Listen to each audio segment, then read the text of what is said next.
Salve, salve galerinha! Seja muito bem-vindo, seja muito bem-vinda a mais uma aula no canal Português para Todos com o professor Luiz Belo.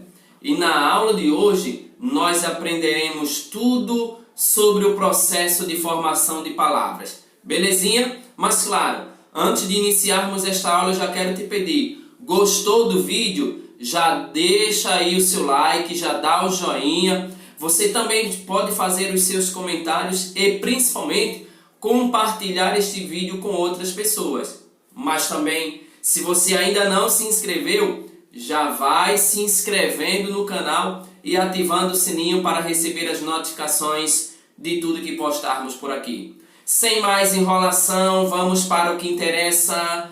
Vamos iniciar a aula de hoje. As palavras que compõem o léxico da língua portuguesa são formadas principalmente por dois processos morfológicos. Que processos são estes? Primeiro, derivação. Quando eu falo de processo de formação de palavras por derivação, eu vou ter derivação prefixal, sufixal, prefixal e sufixal, parassintética, regressiva e imprópria. E o outro processo é por composição. Quando estudarmos a composição, perceberemos que a composição se dá por justaposição ou por aglutinação. A partir de agora, vejamos estes processos de forma bem detalhada, além de outros processos de formação de palavras. Belezinha? O primeiro processo de formação de palavras que nós veremos é o processo de formação de palavras por derivação. Bem, os processos de derivação de palavras ocorrem de 6 maneiras diferentes, envolvendo o radical e os afixos. Quando falo de afixos, claro, prefixos e sufixos. No primeiro momento, nós veremos a derivação prefixal. Quando falo de derivação prefixal, eu estou falando do processo de formação onde nós vamos incluir ou acrescentar um prefixo à palavra primitiva. Vejamos os exemplos a seguir. Infeliz. A palavra primitiva é feliz, mas eu vou formar uma outra palavra acrescentando um prefixo, que é um afixo que vem antes do radical da palavra, no início da palavra. A exemplo das outras palavras, antebraço, ante é o prefixo. Enraizar, eu tenho raiz, enraizar, tá ok? Refazer, eu tenho a palavra fazer e acrescento um prefixo, refazer. Neste caso, eu estou falando de processo de formação de palavras por derivação prefixal. Muito fácil. Segundo caso, derivação sufixal. Claro, alô, colega. Se nós já sabemos que prefixal é com o acréscimo do prefixo antes do radical da palavra, no processo de formação de palavras por derivação sufixal, eu vou acrescentar um afixo chamado de sufixo depois do radical da palavra, no final da palavra. Vejamos os exemplos aqui. Espaçoso. A palavra primitiva é espaço. E eu vou acrescentar o sufixo oso. Espaçoso. Além de espaçoso, eu tenho também a palavra beleza. A palavra primitiva, belo. Processo de formação de palavras por derivação sufixal, beleza. E o terceiro e último exemplo da derivação sufixal, estudante. Estudou, eu acrescento um sufixo ante, estudante. Muito fácil isso, gente, beleza? Mas além da derivação prefixal, acréscimo de prefixo no início da palavra primitiva, antes do radical, eu também tenho a derivação sufixal, acréscimo deste sufixo no final da palavra primitiva, depois do radical da palavra primitiva. Eu vou ter também a derivação prefixal e sufixal.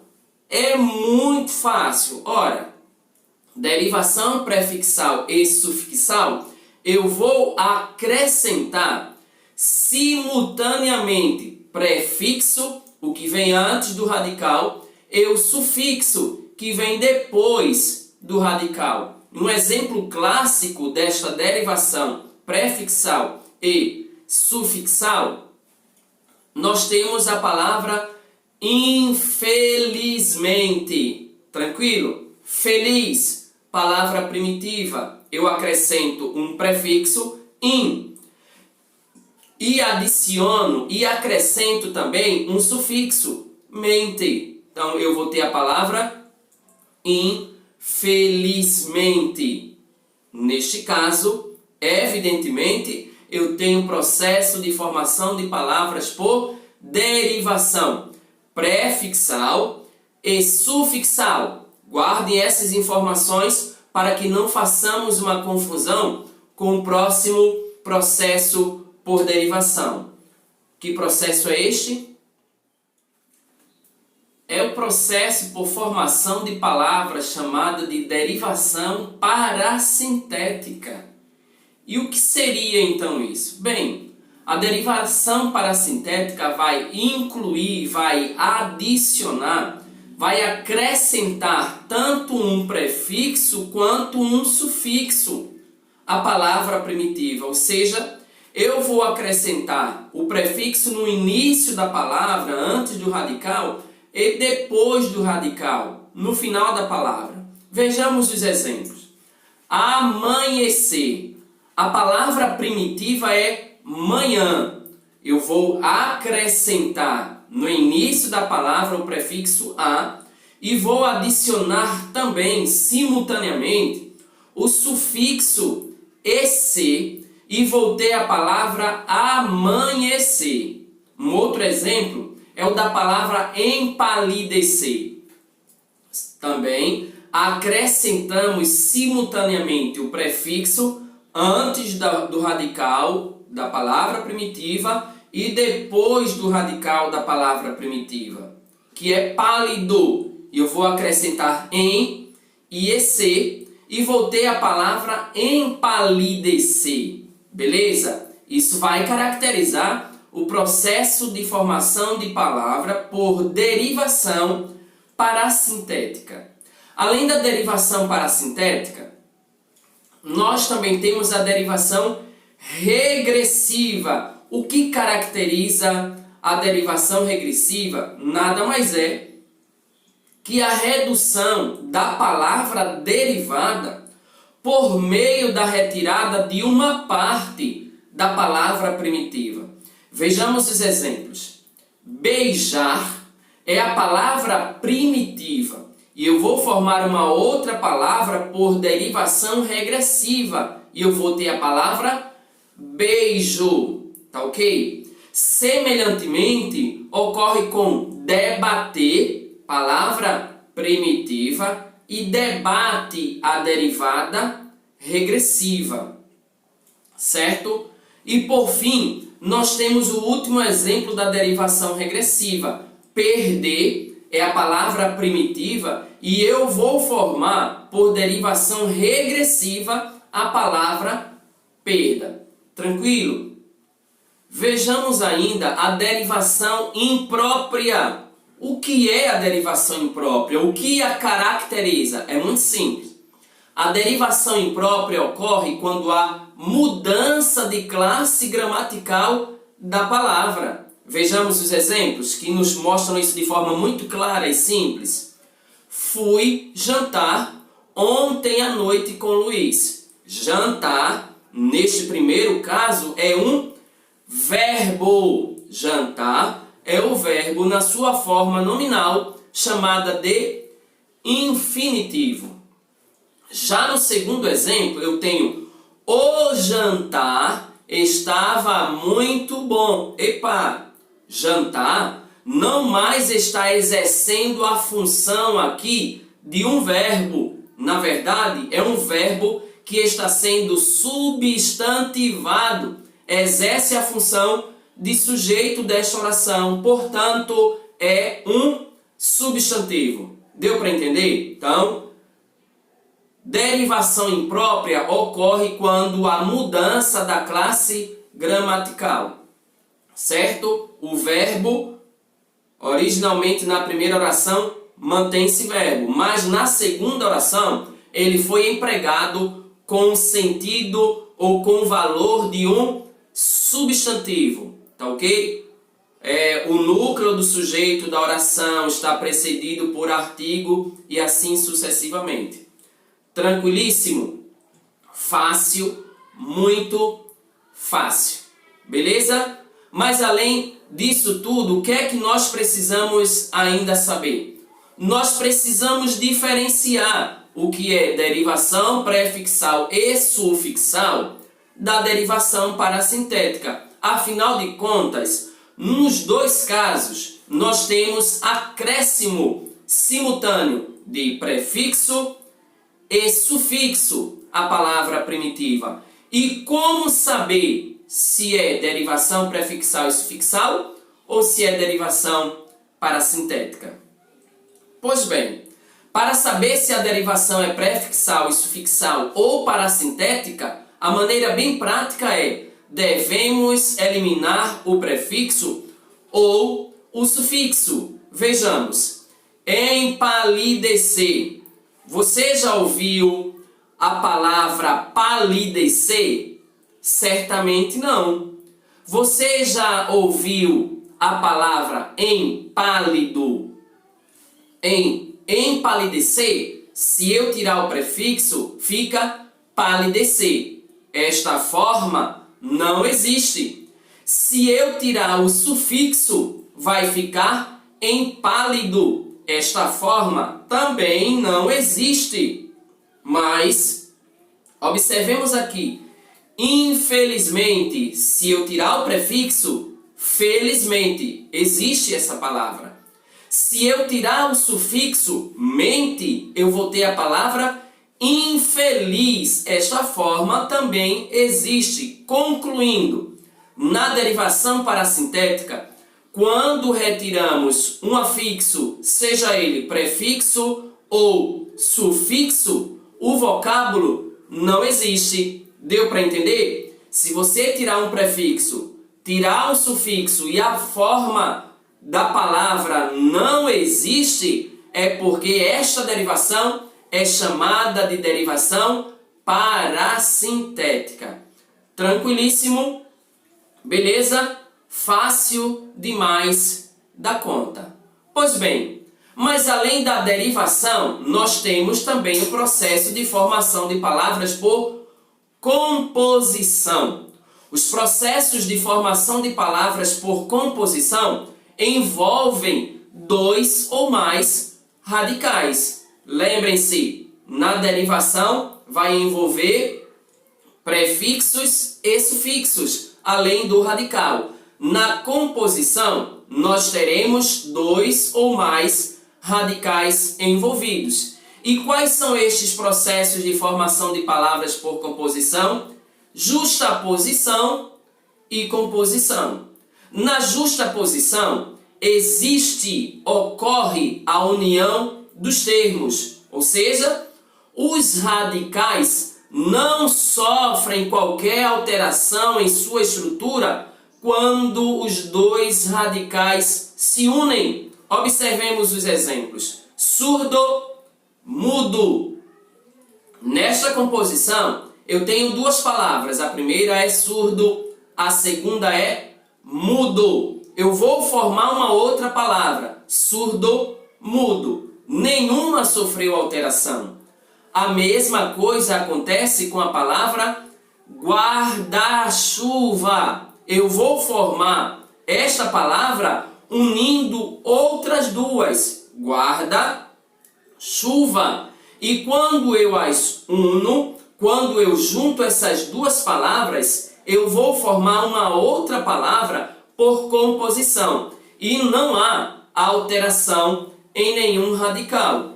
Por quê? Porque nós temos processo de formação de palavras por composição. Terceiro e último exemplo da justaposição é pé de moleque. Percebe? Nós temos agora 3 palavrinhas envolvidas. Pé de moleque. E mesmo depois que eu uno as 3 para formar esta palavra, pé de moleque, nenhuma delas sofre qualquer tipo de alteração. Por que não? Porque nós temos a composição por justaposição.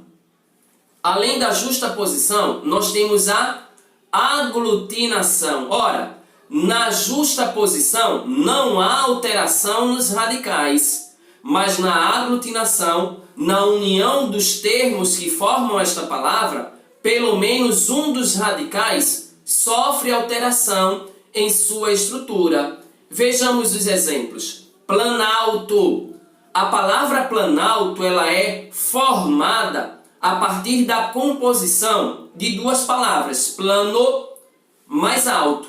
Quando eu uno essas 2 palavrinhas para formar a palavra planalto, percebam que há uma alteração em um dos radicais. Plano, o O, ele deixa de existir. Então, planalto. Por que isso acontece? Por causa do processo de formação de palavras chamado de composição por aglutinação. A mesma coisa acontece com a palavra aguardente. Percebe? Água mais ardente. Quando eu junto as 2 palavras para formar a palavra aguardente, há uma perda aqui. Água ardente torna-se aguardente. Por que isto acontece? Por causa do processo de formação de palavras chamado de composição por aglutinação. Tranquilo? E agora nós veremos também o processo de formação de palavras por onomatopeia e hibridismo. Os próximos chamados de onomatopeia e hibridismo. Eu tenho onomatopeia quando se emprega palavras para imitar os sons, quer sejam estes sons de objetos, de pessoas ou animais. Eu vou representar estes sons utilizando palavras. Estas representações sonoras na escrita eu vou chamá-las de onomatopeia, tá ok? Se eu perguntar para você qual é o barulho do relógio, você vai me dizer que o relógio faz tic-tac, tic-tac. Este tic-tac que nós dizemos, que nós falamos, é uma onomatopeia. Nós formamos esta palavra para representar um som. Qual é o barulho da abelhinha? Zum, zum, zum. Não necessariamente é este barulho, mas nós representamos este som emitido pelas abelhas através desta palavra. Isso vai acontecer porque nós criamos uma onomatopeia, criamos uma palavra para representar um som. Aí se você perguntar para a criança qual é o barulho do boi, a criança vai dizer mon. Este mon é uma onomatopeia, tá ok? Então, onomatopeia vai existir quando se emprega palavras para imitar os sons, quer sejam de objetos, pessoas ou animais. Beleza? Próximo é o hibridismo. O que é o hibridismo? Bem, hibridismo nada mais é que o processo de formação de palavras que utilizam elementos de idiomas diferentes. Lembre-se, hibridismo vai utilizar elementos de idiomas diferentes. Exemplos: sociologia. A palavra sociologia, ela é derivada, em primeiro lugar, do latim, socio, e do grego, logia. Então, eu vou pegar estes dois elementos de línguas diferentes, sócio do latim, logia do grego, e vou criar a palavra sociologia.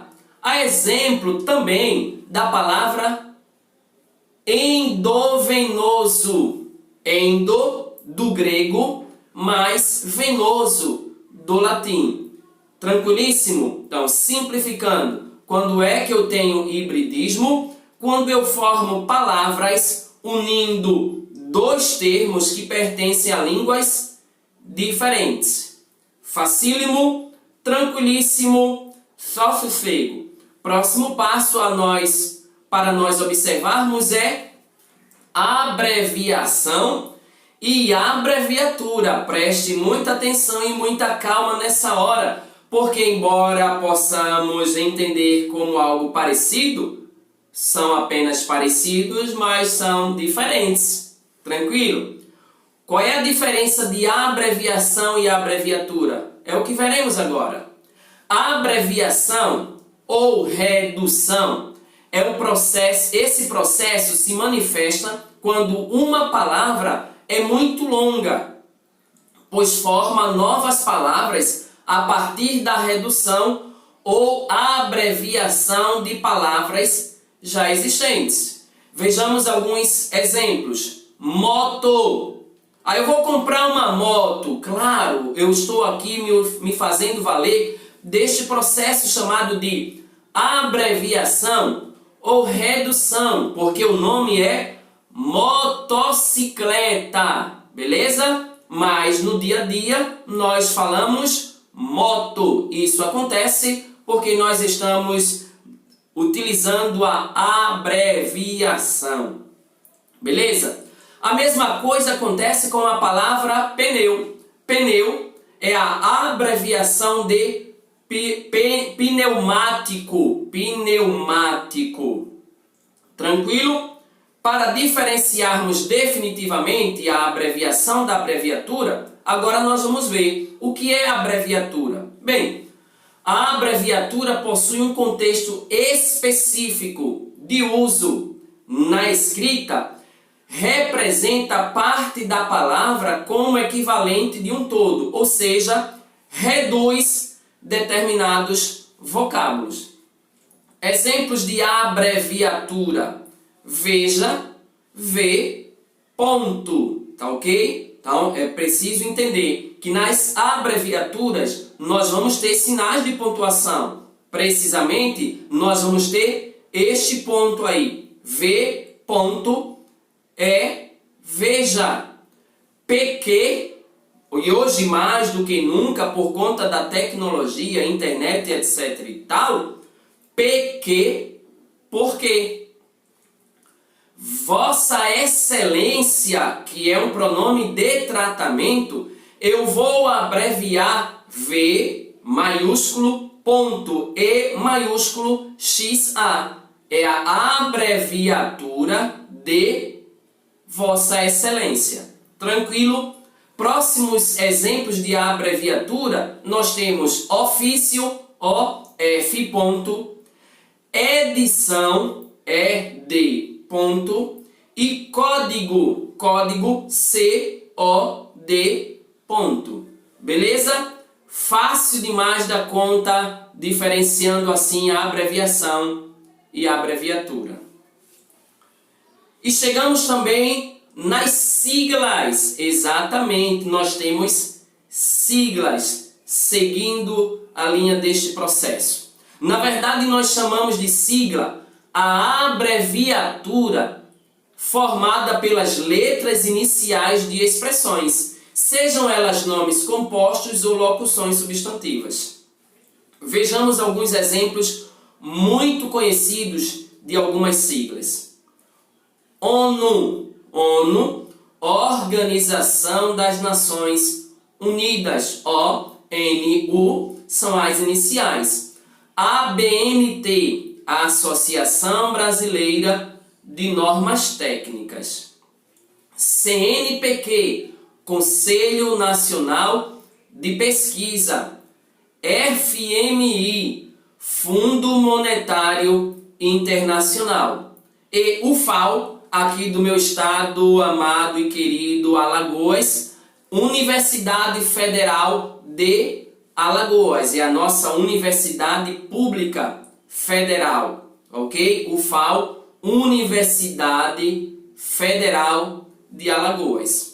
Por fim, nas siglas nós temos STF, Supremo Tribunal Federal. Belezinha? Tranquilíssimo? E, além destes, também nós temos o neologismo.